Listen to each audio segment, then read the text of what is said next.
ternyata Jakarta, Indonesia, dan lain sebagainya. Banyak sekali ya.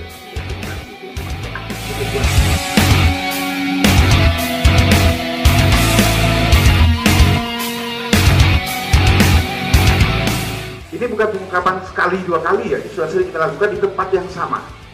Di daerah Sulawesi Selatan juga ada di daerah Palembang yang memang spesialis untuk penipuan seperti ini, dan hampir rata-rata semuanya tidak memiliki pendidikan. Ada yang lulus SD, ada yang memang tidak pernah sekolah sama sekali, tapi dia belajar bersama-sama di situ, atau tidak mereka belajar dan mereka berkomplot melakukan penipuan dengan modus-modusnya yang memang hampir mirip tapi berbeda.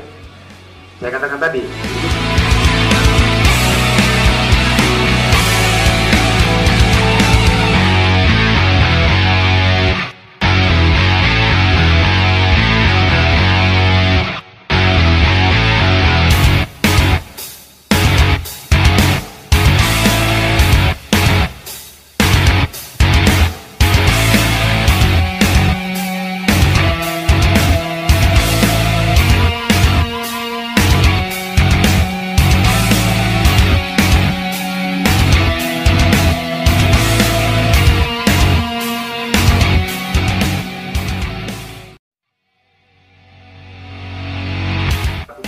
Sulawesi Selatan masuk ke dalam kabupaten dari rekrutmen BNI saja sudah sekitar 20 orang ya. Dia bekerja, pengakuannya sudah sejak awal tahun 2020 ya, dengan keuntungan menurut dia itu sekitar 40 juta lebih yang dia raup keuntungan. Tapi kami masih mendalami lagi ya, kami masih, ini baru BNI saja yang kita dapatkan sini.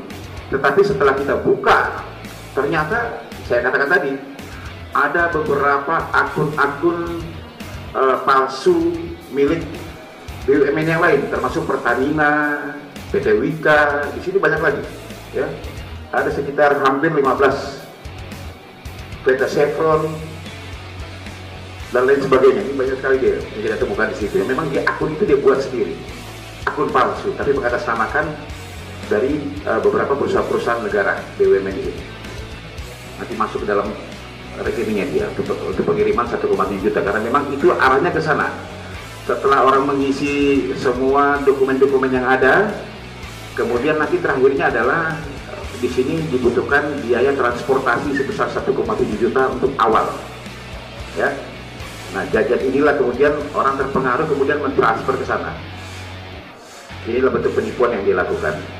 Oke, silakan. Yang lain, ini bukan pengungkapan sekali dua kali ya, sudah sering kita lakukan di tempat yang sama. Di daerah Sulawesi Selatan juga ada di daerah Palembang yang memang spesialis untuk penipuan seperti ini, dan hampir rata-rata semuanya tidak memiliki pendidikan. Ada yang lulus SD, ada yang memang tidak pernah sekolah sama sekali, tapi dia belajar bersama-sama di situ, atau tidak mereka belajar dan mereka berkomplot melakukan penipuan dengan modus-modusnya yang memang hampir mirip tapi berbeda. Saya katakan tadi, ini seperti ini.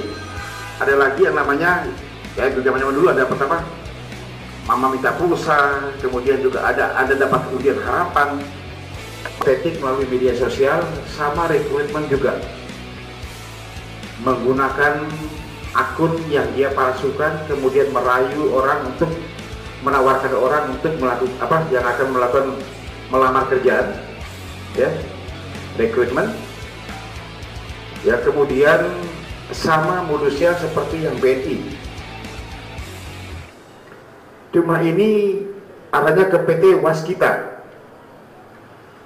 Waskita Karya Persero, ya, dengan menggunakan logo yang palsu, yang dia palsukan, jadi tanpa hak. Ini sama, ya, kejadiannya sekitar bulan Januari yang lalu. Tempat kejadiannya adalah PT Waskita, tersangkanya namanya inisialnya TML, umurnya 25 tahun. Ya. Ini tempat tinggal di daerah tetangga kabupaten dengan tersangka yang pertama. Tidak lakukan penahanan karena kondisi sementara hamil, kemudian modusnya sama, ya. Ini bersama-sama dengan ada saudaranya mengirimkan informasi palsu yang berisi tentang rekrutmen karyawan PT Waskita. Nah, nanti emailnya dikirim melalui emailnya, akunnya, nanti ada yang mendaftar, kemudian ada beberapa persyaratan juga yang harus dilakukan oleh para pendaftar untuk bekerja dengan lowongan pekerjaan ini. Kemudian dikeluarkanlah persyaratan-persyaratan lain, termasuk terakhir adalah begini ya, akomodasi transportasi yang diminta.